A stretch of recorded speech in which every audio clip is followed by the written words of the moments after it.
वक्रतुंड महाकाय सूर्यकोटी समप्रभ निर्विघ्नं कुरु मे देव सर्वकार्येषु सर्वदा।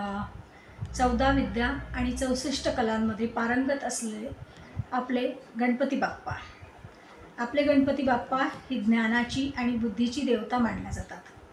कोणत्याही शुभ कार्याची सुरुवात करताना गणपतीचे पूजन केले जाते, कारण अडथळे दूर करणारा विघ्नहर्ता गणपती बाप्पाला समजले जाते. श्री गणेशाचे गुण आपल्या अंगी यावेत यासाठी आपण गणेश पूजन करतो. ह्या आधुनिक आणि वैज्ञानिक काळामध्ये ज्ञानाला, गुणवत्तेला खूप महत्त्व प्राप्त झालेले आहे.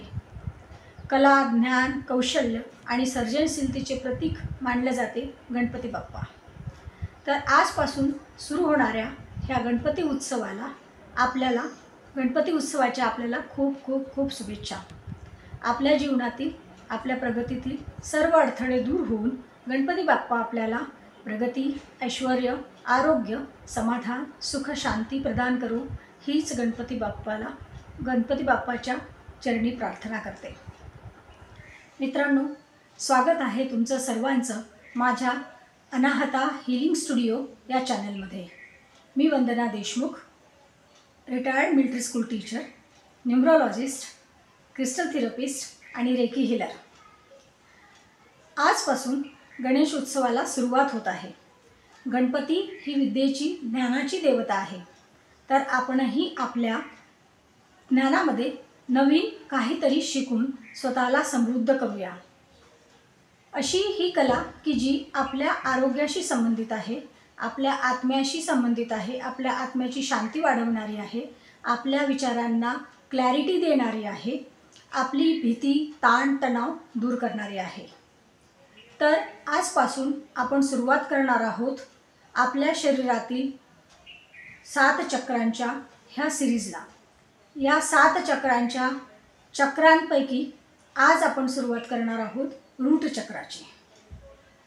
त्यासाठी सर्वप्रथम आपण बघूया आपल्या शरीरामध्ये कोणते 7 चक्र असतात, ते कुठे स्थित असतात आणि त्यांचे रंग कोणते असतात.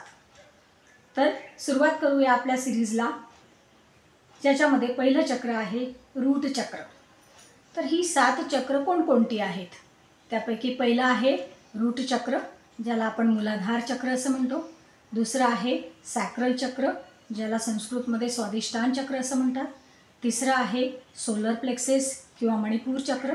चौथा आहे हार्ट प्लेक्सेस किंवा अनाहता चक्र.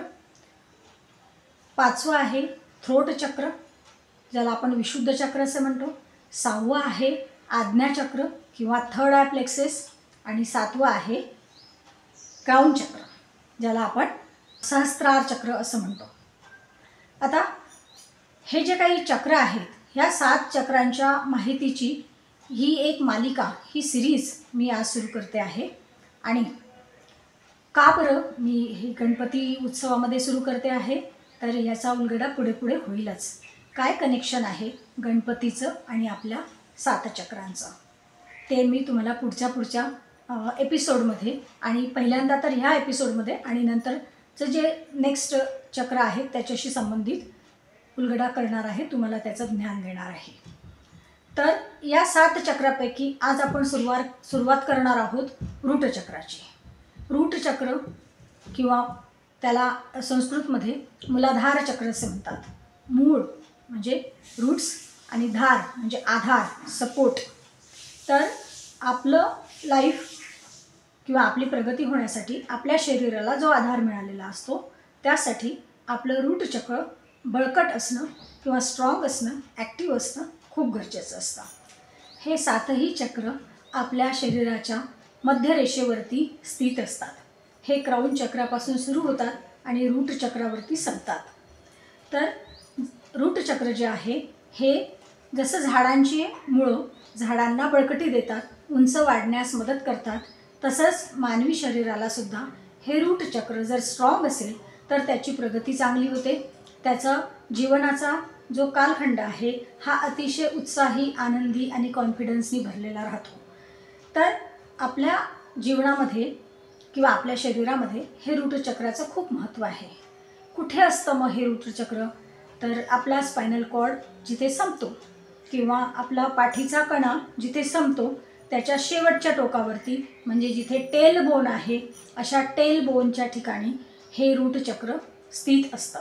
म्हणजे असं समजू शकतो की जेव्हा आपण जमिनीवर बसतो तेव्हा जमिनीला आपल्या शरीराचा जो भाग स्पर्श करतो तिथे हे रूट चक्र स्थित झालेलं असते, एस्टॅब्लिश झालेलं असते. मग आता रूट चक्र आपल्या शरीरामध्ये कोणकोणते कार्य करतं?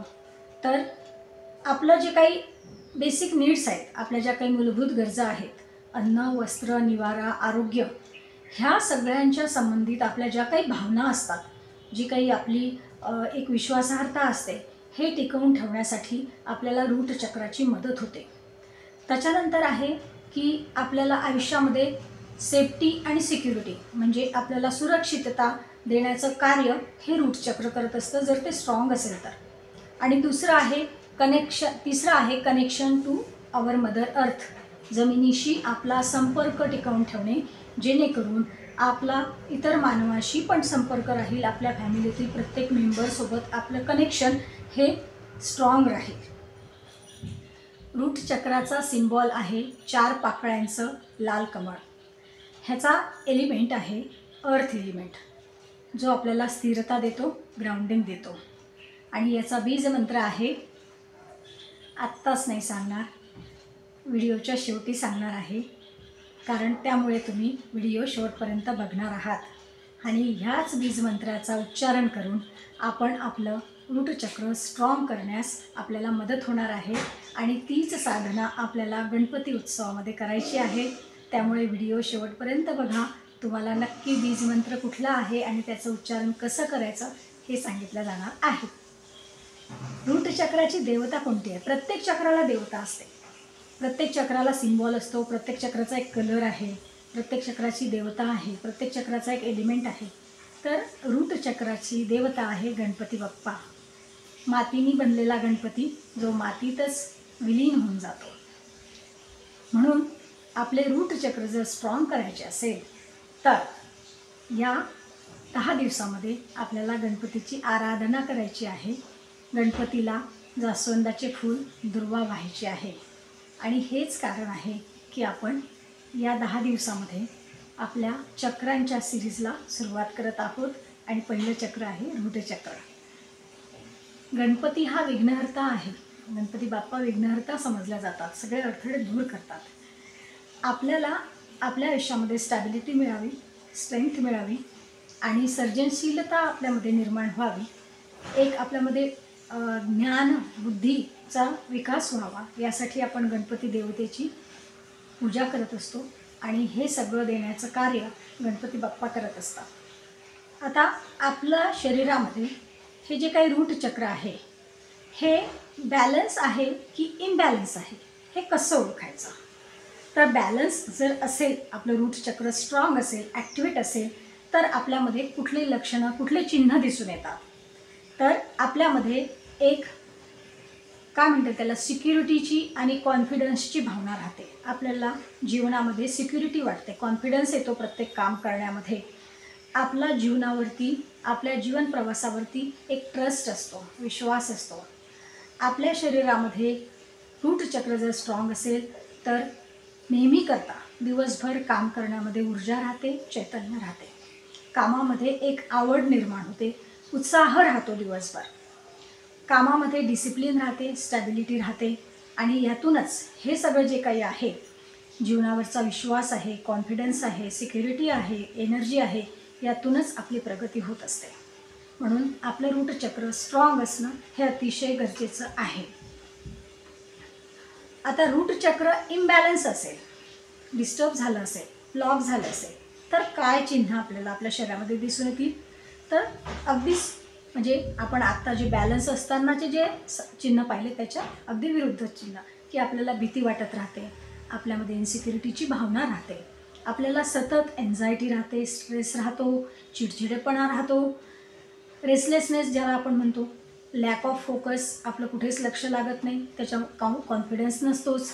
आणि ह्या सगळ्या गोष्टीतून काय होते तर आपली प्रगती थांबते, आपल्याला फायनान्शियल स्ट्रगल्स अनुभवावे लागतात, त्याचबरोबर आपल्या शरीरामध्ये काही व्याधी निर्माण होतात, जसे पाय दुखणे, गुडघे दुखणे, हाडं मजबूत नसणे, आपली लोअर बॅक ज्याला आपण कमर दुखणे वगैरे असं म्हणतो, हे सगळे आजार आपल्या शरीरामध्ये दिसायला लागतात.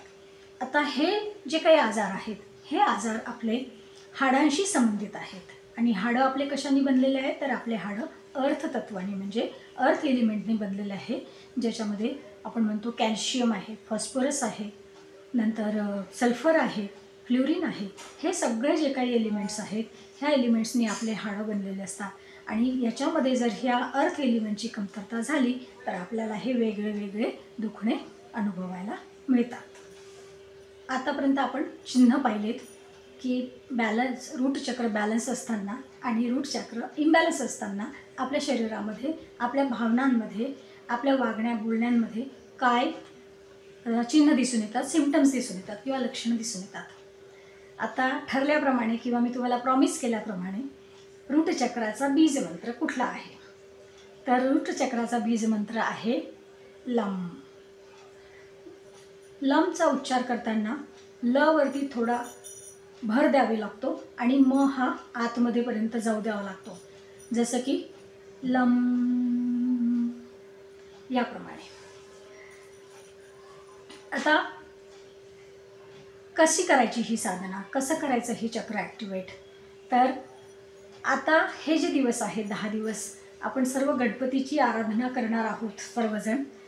तर ज्यावेळेस आपण गणपतीची पूजा अर्चा करतो, अथर्वशीर्ष म्हणतो, आरती म्हणतो, त्यानंतर घरातील सर्व मंडळींनी आसनावरती जमिनीवरती बसायचं आहे आणि डोळे बंद करून श्वासावरती लक्ष केंद्रित करून आणि आपल्या रूट चक्रावरती लक्ष केंद्रित करून लमचा उच्चार करायचा आहे. किती वेळ? 1 ते 2 मिनिट सफिशियंट आहे. नंतर तुम्ही 3 मिनिटापर्यंत पण जाऊ शकता आणि मग 3 मिनिटं हा लमचा उच्चार करून आपण आपलं मेडिटेशन करायला पाहिजे. हे सतत 10-11 दिवस केल्याने आपलं रूट चक्र हे स्ट्रॉंग होणार आहे, ॲक्टिवेट होणार आहे आणि ती ऊर्जा आपल्याला दिवसभर पण जाणवेल आणि इथून पुढे पण जाणवेल. तर मित्रांनो, आज आपण शिकलो आहोत रूट चक्राबद्दल, मूलाधार चक्राबद्दल. तर मग आता क्रिस्टल्सच्या बाबतीत मला तुम्हाला सांगायचं आहे की मूलाधार चक्र बॅलन्स ठेवण्यासाठी किंवा स्ट्रॉंग ठेवण्यासाठी आपण काही क्रिस्टल्सचा उपयोग करू शकतो. आता याच्यासाठी आपण वापरू शकतो रेड जास्पर, कार्नेलियन आणि हिमॅटाइट. पण मी इथे थोडंसं सजेशन असं देईल की क्रिस्टल्स घेताना ऑथेंटिक सप्लायरकडूनच क्रिस्टल्स घ्या किंवा न्यूमरॉलॉजिस्टकडून तुमच्या बर्थ डेटप्रमाणे, तुमच्या नंबर्सप्रमाणे क्रिस्टल्स डाउजिंग करून सिलेक्ट करा आणि नंतर तेच वापरा. त्याचे परिणाम, त्याचे इफेक्ट्स तुम्हाला खूप छान दिसतील. स्वतःच्या मनाने क्रिस्टल्स घेणं शक्यतोवर टाळा. आता नेक्स्ट एपिसोडमध्ये आपण सेकंड चक्राबद्दल माहिती घेणार आहोत. ते आहे सॅक्रल प्लेक्सिस किंवा स्वादिष्टान चक्र. आणि तोपर्यंत व्हिडिओ जर आवडला असेल तर लाईक करा, शेअर करा, कॉमेंट करा आणि माझ्या चॅनलला सबस्क्राईब करायला विसरू नका. तोपर्यंत गणपती बाप्पा मोरया. थँक्यू मला ऐकून घेतल्याबद्दल.